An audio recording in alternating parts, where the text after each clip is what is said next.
کسی ملک کی ملکہ بہت نیک دل تھی۔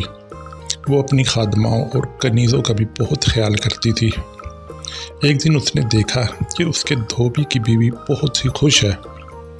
ملکہ نے اس سے پوچھا کہ آج تم اتنی خوش کیوں ہو؟ دھوبی کی بیوی نے کہا کہ آج چنا منا پیدا ہوا ہے۔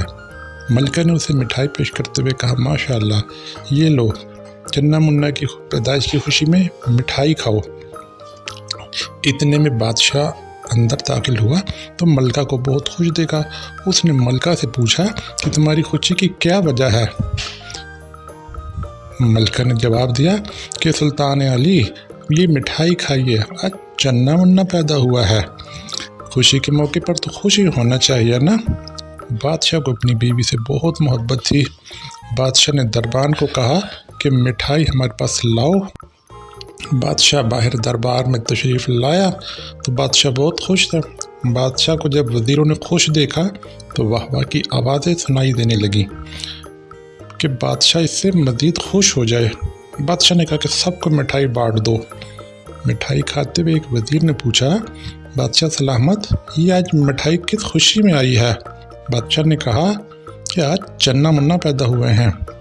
ایک مشیر نے چپکے سے وزیر اعظم سے پوچھا کہ وزیر بات تدبیر، ویسے یہ چنا منا ہے کیا؟ وزیر نے مونچھوں کو تاؤ دیتے ہوئے کہا کہ مجھے تو علم نہیں کہ یہ چنا منا کیا ہے، بادشاہ سلامت سے پوچھتا ہوں۔ وزیر اعظم نے ہمت کر کے بادشاہ سے پوچھا کہ بادشاہ سلامت، یہ چنا منا ہے کون؟ بادشاہ سلامت تھوڑا سا ہچکچائے اور پھر کہنے لگے کہ ہاں واقعی معلوم تو کرنا چاہیے کہ یہ کون ہے۔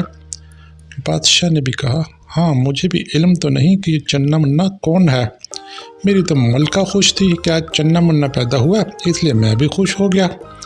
بادشاہ فوراً محل واپس پہنچا اور ملکہ سے پوچھا کہ یہ چنا منا کون ہے جس کی وجہ سے آپ آج اتنا خوش تھیں، اور اسی وجہ سے ہم بھی بہت خوش ہوئے۔ ملکہ نے جواب دیا کہ مجھے تو علم نہیں کہ چنا منا کون ہے، یہ تو دھوبی کی بیوی بہت خوش تھی کہ آج چنا منا پیدا ہوا ہے، اسی لیے میں بھی بہت خوش ہوئی اور اس کی خوشی میں شریک تھی، لہذا دھوبی کی بیوی کو بلایا گیا۔ تو ملکہ نے اس سے پوچھا کہ یہ تو بتاؤ یہ چنا منا کون ہے جس کی وجہ سے ہم نے پوری سلطنت میں مٹھائیاں بانٹ دی ہیں؟ دھوبی کی بیوی نے بڑے اطمینان سے جواب دیا بادشاہ سلامت، یہ چنا منا ہماری گدھی کا بچہ ہے،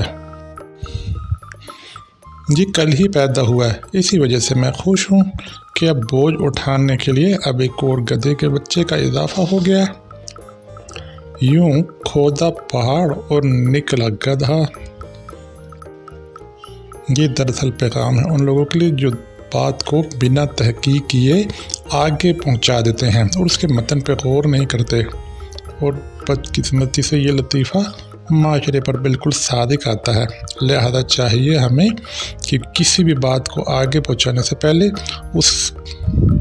اس کے بارے میں مکمل تحقیق کر کے اور پھر اسے دوسروں تک پہنچائیں۔